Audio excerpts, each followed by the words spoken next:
Pemerintah Kota Palembang bersama Balai Besar Pengawasan Obat dan Makanan atau BPOM di Palembang menggelar inspeksi mendadak kedua supermarket di Kota Palembang. Sidak untuk memastikan makanan dan pangan yang dikonsumsi masyarakat aman dari bahan-bahan berbahaya. Dari 42 sampel bahan pangan yang diperiksa, tidak ditemukan bahan yang mengandung formalin maupun boraks. Namun petugas menemukan sejumlah kemasan makanan rusak masih dipajang. Beberapa produk didapati melampaui masa kedaluarsa serta tak memenuhi ketentuan label. BPOM kemudian menindak dan melakukan pemusnahan produk tersebut. Tadi juga kita temukan, ini termasuk juga yang tidak memenuhi ketentuan ini, yang rusak dan mendekati expired.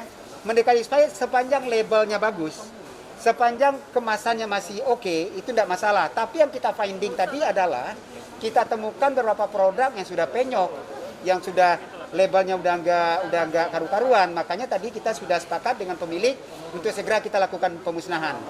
Menyusul dibukanya pelonggaran PPKM, aktivitas masyarakat di pusat perbelanjaan semakin meningkat.